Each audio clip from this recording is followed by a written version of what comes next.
Okay, today we're going to look at ungrouped data, mean and mode.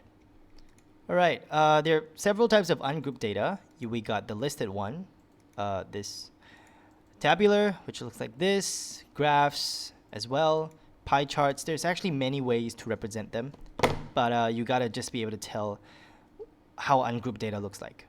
And these are just a few examples. I've actually used the same listed data, and I've put them on a table, I've put them on a graph. If you can see, I have 2 1s, and then I have 4 2s, I have 2 5s, 1 7, and 1 8, and that would translate nicely here on the table.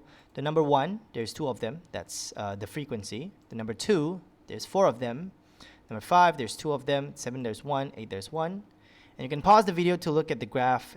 It's actually the same thing. Alright, now the first thing we want to look at is the mean.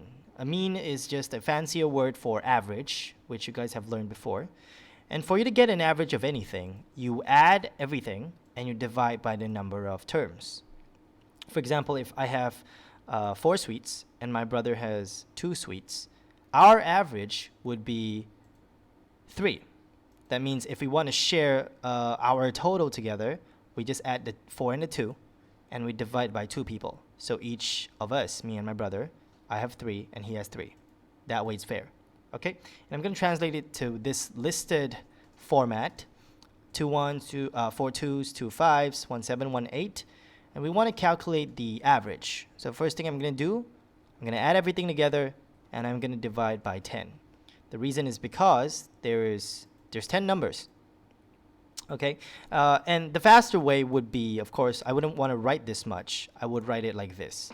2 times 1, because there's 2 1s. 4 times 2, 2 times 5, 1 times 7, 1 times 8. Okay, so multiplication. This way I get to group all the addition together. And I'm going to divide that by 10. Okay, the 10 came from all those numbers at the front. 2, 4, 2, 1, 1. Divided, added all together. Yeah. And then whichever way you use, either the first line of the working or the second, you will still get 3.5, which is the mean. That means if I want to make sure every number here, all 10, are equal, this is what I do with them. And it's 3.5. Now, I just want to focus on this line. All right, this line of working, I'm going to move this to how we calculate tabular mean. Right, tabular mean. This is our table. And like I said from the beginning, this table came from my listed data. Right, the numbers 1, there's 2 of them. That would be the frequency. Number 2, there's 4 of them. That would be the frequency. And the same line of working, I'm bringing it here. All right, think for a bit. Where did I get these numbers from? Okay, 2 times 1. The 2 is actually the frequency. And the 1 is actually the number. All right, so I don't care whether it's listed data or tabular data. I still have to take the number times frequency. Right? And then I should do the same thing for the other numbers. Times all the numbers and frequencies together, add them individually. And then still divide by 10 because there are still 10 numbers. And the easier way to know this is to look at the total frequency, which is the 2, the 4, the 2, the 1, and 1. Add them all together, you should get the same answer. All right, again, mean from a graph, same working. 2 times 1. The 2 came from here. The 1 came from here. Do the same thing, just times these two things together. Right? And then add them individually. The working shouldn't change because I got them from the same data. It's ungrouped.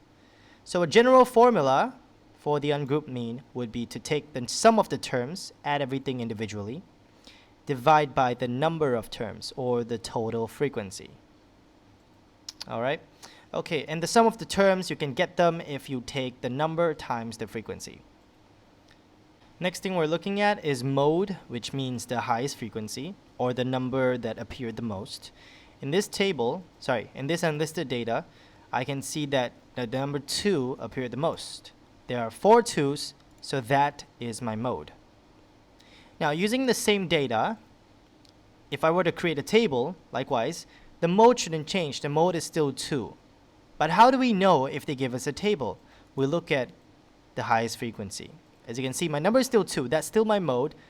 And the frequency, according to all the other numbers, is 4. which is the highest. So that's why people keep telling you mode is highest frequency, the thing that appeared the most. Mode is still 2. From a graph, the tallest bar, that would be my mode. And in this case, it's this. See, the frequency is still 4, is the highest frequency, and my number is still 2. That's all for this video. Thanks for watching. Remember to like, share, and subscribe.